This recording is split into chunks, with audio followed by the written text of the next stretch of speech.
नमस्कार, live time stream में आप सभी का स्वागत है। मैं हूं मनोज ठाकुर। बड़ी बात प्रोग्राम लेकर आपके बीच में आए हैं और आज हमारे साथ यहां पर करुणामूल आश्रित संघ के सचिव रजत पठानिया जी मौजूद है। इन लोगों की बड़े लंबे समय से समस्याएं चल रही है।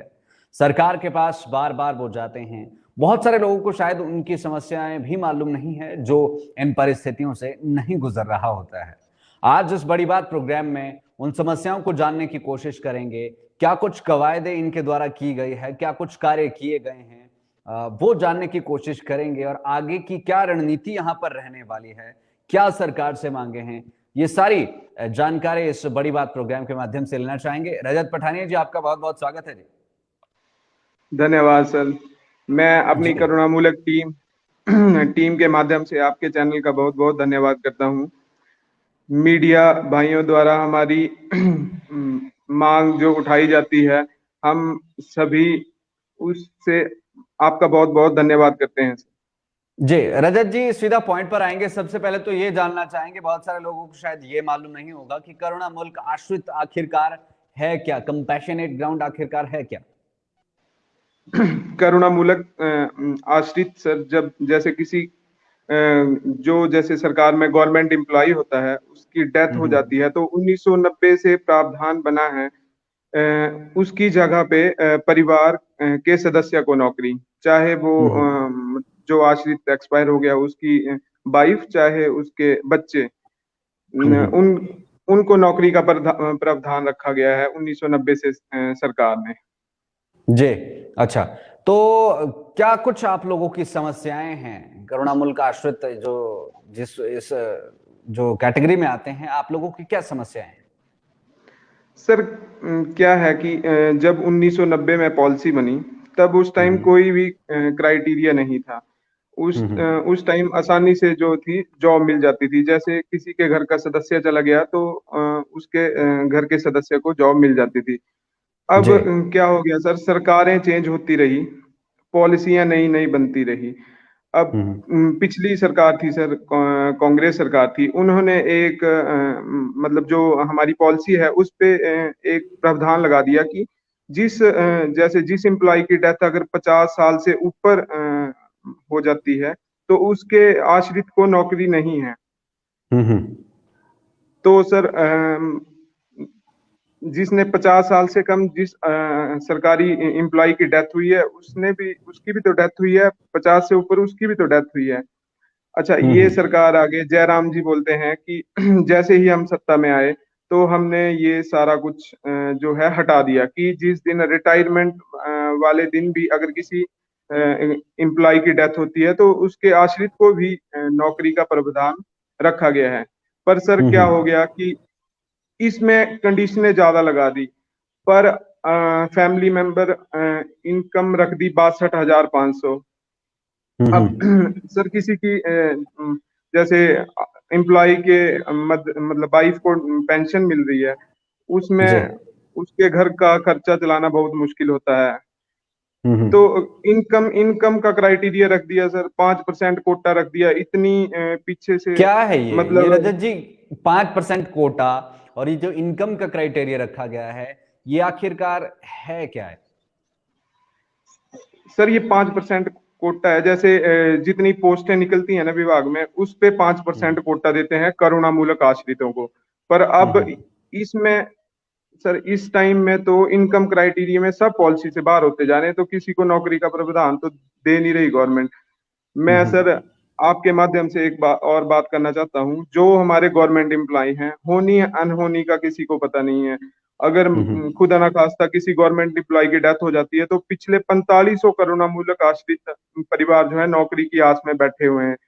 तो एम्प्लॉय वर्ग हमारा साथ दे, होनी अनहोनी का कुछ पता नहीं है। अगर खुदा ना खास्ता कुछ ऐसी बात हो जाए तो उनके बच्चे भी ऐसे ही दर बदर भटकेंगे। तो जी सर रजत जी, और रजत जी आपसे ये जानना चाहूंगा मैं कि क्या जो करुणामूल का आश्रित है वो पुराने वालों को नौकरी नहीं मिल रही है, या फिर जो नए वाले अभी अभी जो इस श्रेणी में आए हैं उन लोगों को जॉब्स मिल रही है क्या, या वो भी दर दर भटक रहे हैं? नहीं सर, पीछे से बंद कर दिया हुआ है बिल्कुल ही। मतलब जैसे फाइलें वापिस कर दी हुई हैं, दोबारा पुट ऑफ, बार बार विभागों में जाएंगे, शिमला जाएंगे, अपनी फाइलें दोबारा पुट ऑफ शिमला में करेंगे। बार बार से फिर इनकम क्राइटेरिया में बाहर हो जाएंगे। 6 महीने बाद डिपार्टमेंट से लेटर आता है, घर आता है, फिर दोबारा वहां हम देंगे, फिर 1 साल तो ऐसे निकल जाता है। मतलब हमें तो कागजों में उलझाया हुआ है। हमें तो जब इलेक्शन आते हैं ना सर, तो हमें तो एक वोट बैंक का जरिया समझा जाता है। हम्म तो कहीं ना कहीं सर हमारी भी तो सरकार बनाने में बहुत अहम भूमिका रही होगी ना जी। हमारे हम्म हम करुणामूलक आश्रित हैं, हमारी मतलब रिश्तेदार हैं, फैमिली हैं, हम्म कई जगह ये है, तो सरकार हमें एक वोट बैंक का जरिए समझती है सर। अब हम्म काफी टाइम से सर हमने कोई जनमंच नहीं छोड़ा। कोई हम्म मुख्यमंत्री अपने मंत्रियों के साथ, मंत्री जी के पास जाते हैं या मुख्यमंत्री के पास जाते हैं, आश्वासन ही मिले हैं सर। हम डिपार्टमेंट में हम्म जाते हैं, डिपार्टमेंट वाले बोलते हैं कि सरकार करेगी, सरकार बोलती है डिपार्टमेंट को अथॉरिटी दे रखी है। अगर एक बंदा हम्म कोई सर जैसे कांगड़ा हो गया, चंबा हो गया, इतनी दूर से शिमला जाएगा, अच्छे से बात नहीं होगी, सरकार के पास बोलते हैं, जी डिपार्टमेंट के पास बोलते हैं, तो वो तो ऐसे ही भटकता रहेगा ना सर। तो हमारी यही मांग है हम्म कि जो जितने भी करुणामूलक आश्रित परिवार है ना सर, उनको वन टाइम सेटलमेंट दे दें। अगर पीछे से हम्म जैसे सर किसी एम्प्लॉय की डेथ हो जाती है ना जी, तो उसकी जगह तो हम्म विभाग में वेकेंट रहती है ना, तो हमें हम्म उस पीछे से अगर 1990 की नीति से अगर नौकरी दे दी जाती ना धीरे धीरे, तो इतने करुणामूलक आश्रित परिवार फंसते नहीं। सर एक बात और, हम्म हरियाणा और पंजाब में 6 महीने के अंदर अंदर नौकरी प्रदान कर दी जाती है करुणामूलक आश्रितों को। यहाँ क्यों नहीं राजस्थान, रजत पठानिया जी, यहाँ क्यों नहीं? क्या क्या सरकार में खामी है, या आप लोग जो मांग करते हैं उसमें कमी रह जाती है क्या आखिरकार? यहाँ क्यों नहीं, अगर पंजाब और हरियाणा में ऐसा है? सर हमारी तो मतलब जो मांग है ना जी, वो तो वैसी है, मतलब पंजाब का एम्प्लॉय है या हरियाणा का एम्प्लॉय है, वैसे ही हिमाचल सरकार का एम्प्लॉय है। तो हमारी मतलब हमारे आज फादर फादरों की भी डेथ हुई है, उनके भी, तो उनको दे देती है, तो गवर्नमेंट हमारे ऊपर कोई एक्शन नहीं लेती जी। तो क्या हम कहती है सरकार? सरकार क्या कहती है जब आप जाते हैं, या जब आप फाइलों के लिए चक्कर काटते रहते हैं, तो क्या वहां से रिस्पांस मिलता है कि हो सर हमें जाएगा, तो आज, कब होगा, नहीं होगा, कुछ ऐसा, या नहीं होगा, या हो जाएगा, टाइम लगेगा? सर हमें तो आज तक आश्वासन ही मिला, हो रहा है, कर रहे हैं। हम हर बार हमने क्रमिक अनशन भी किया, विधानसभा घेराव भी किया, हमने बहुत कुछ हम्म किया सर, पर सरकार कुछ करती नहीं है। अब हम्म मैं आपको एक बात और बताता हूँ कि हमने सर अब एक रणनीति बनाई है, हमारे प्रदेशाध्यक्ष जी हैं अजय कुमार जी। तो हम्म हमने एक रणनीति बनाई है, अगर सरकार कल कैबिनेट की मीटिंग है, अगर हमारे बारे में कुछ नहीं करती है, तो हम क्रमिक अनशन पे, जब तक हमारी मांगों को पूरा नहीं किया जाता, हम शिमला में बैठ रहे हैं। तो हम हम्म ये ही मांग करते हैं कि मुख्यमंत्री जी से कि वन टाइम सेटलमेंट के तहत नौकरी प्रदान की जाए।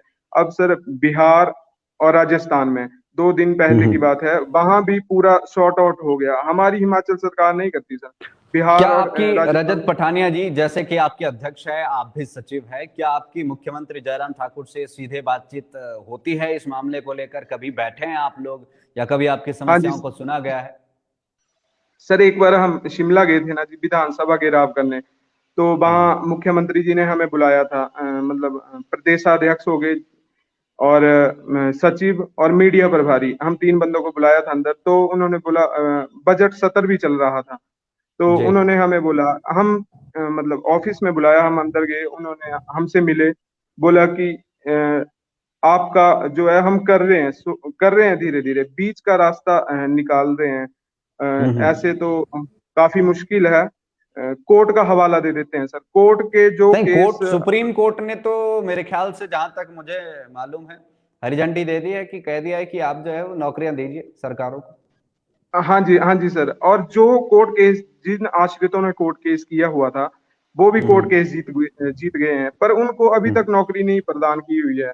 तो हम यही हम्म चाहते हैं सर। फिर हम अंदर उनसे मिले, मुख्यमंत्री जी से मिले, तो उन्होंने बोला कि कर रहे हैं, इस बजट सत्र में तो नहीं होगा, पर धीरे धीरे कर देते हैं। सर हमने कोई ऐसे कैबिनेट मंत्री नहीं है जिनके पास हम नहीं गए हों।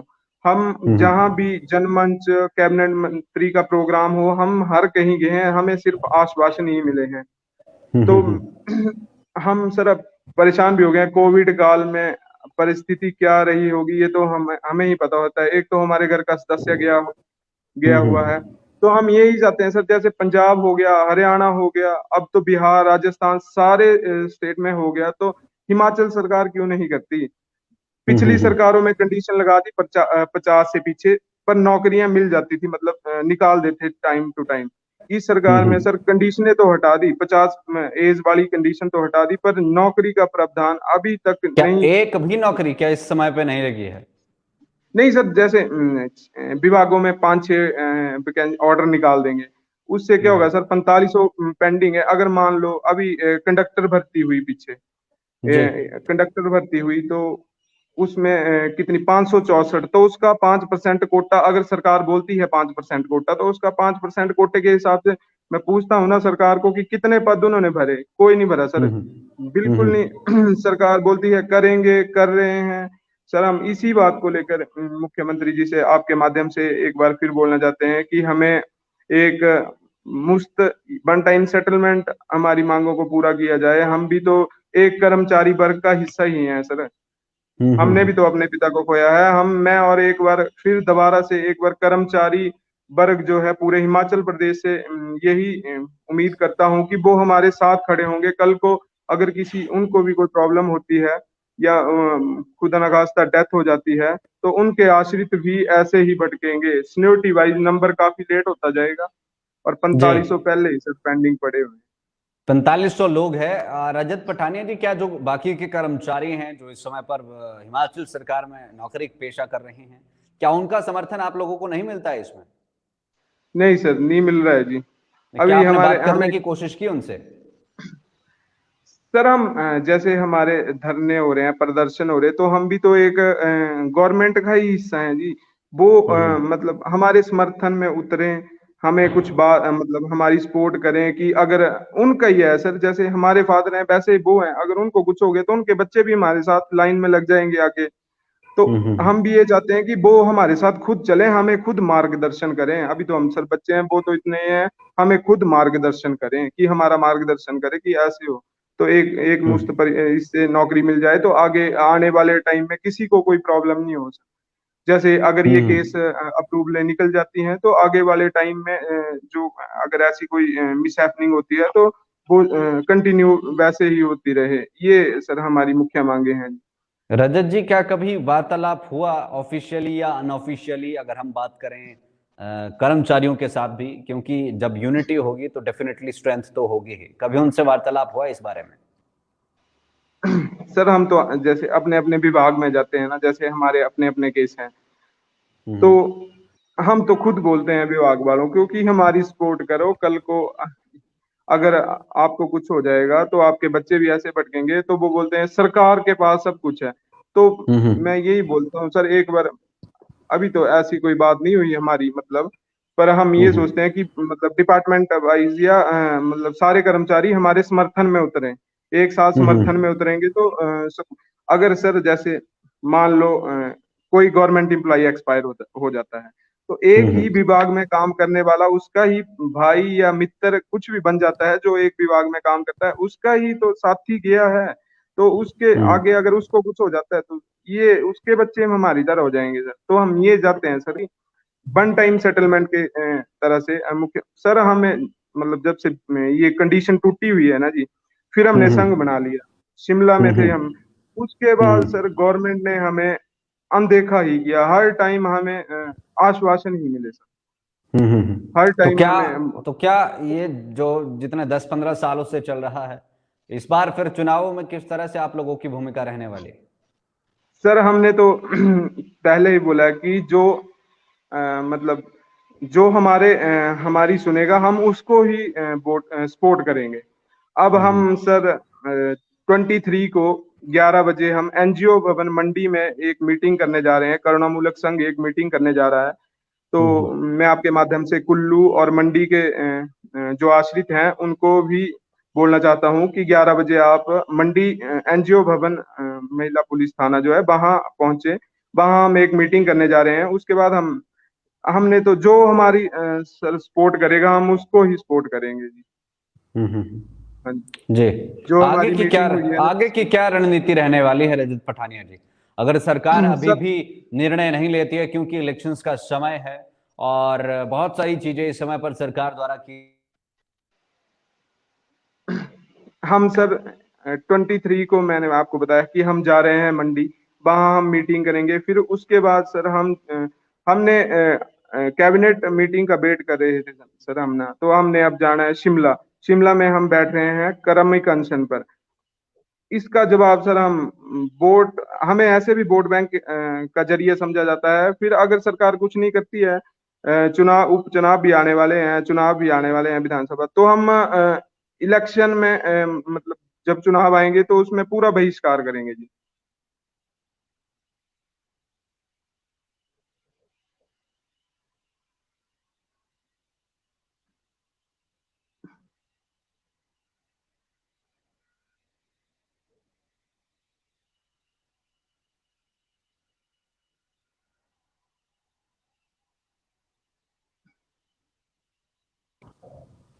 लगता है रजत जी तक हमारी आवाज नहीं पहुंच पा रही है।